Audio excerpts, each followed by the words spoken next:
waxaa farxad weyn noo ah aniga oo safiirkii Soomaaliyeed ee Kenya iyo bulshada Soomaaliyeed ee Kenya ku dhaqanba in uu maanta noo yimid siyaaro rasmi ah inuu Prime Ministerkii noo yimid Xasan Cali Khayre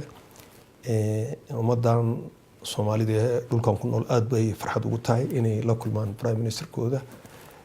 wuxuu ku yimid invitation rasmi ah ku yimid wuxuuna la kulmayaa saacadaha soo socda madaxweynaha Uhuru Kenyatta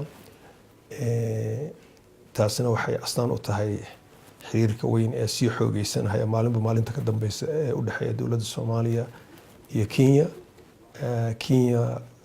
wadan aad iyo aad muhiim ugu ah siyaasadeena arrimaha dibadda weeye asbaabo gaar ah oo jira dartiis asbaabaha waxaa ka mid ah marka ugu horeysay xuduud inaan la leenahay xuduudkaasna inuu tension ka jiro oo security issue arrimo ku saabsan security-ga shabaab inay maaragtay meelahaas ka dagaal gasho oo ama Kenya dhibaatayso ama annaka dhibaatayso ama shacabka Soomaaliyeed ee beeraleyda ama xoololeyda ay dhibaatayso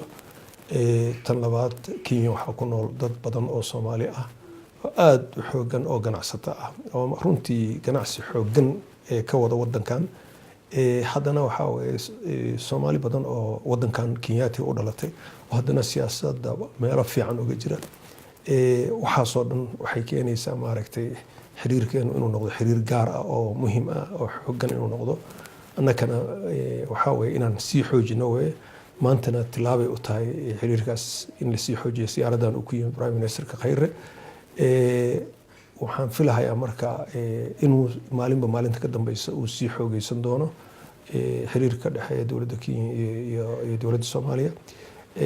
waxaan rabnaa waxaa weeye sida hadda muuqata ganacsi baa naga dhexeeya laakiin ganacsigu ma dheelitirna waxaan rajaynaynaa in mar shir baa ka socda hadda maanta iyo berriba oo JCC la dhaho shirkaasi marka waxaan rajaynaynaa in lagu soo qaadi doono qodobo badan amniga iyo lagu soo qaadi doono dhaqaalaha iyo maaragtay ganacsiga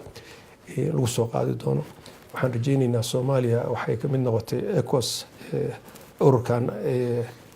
ay ka mid noqotay in faa'iidooyinkooda in ay caanamaasho faa'iidooyinkooda waxaa ka mid ah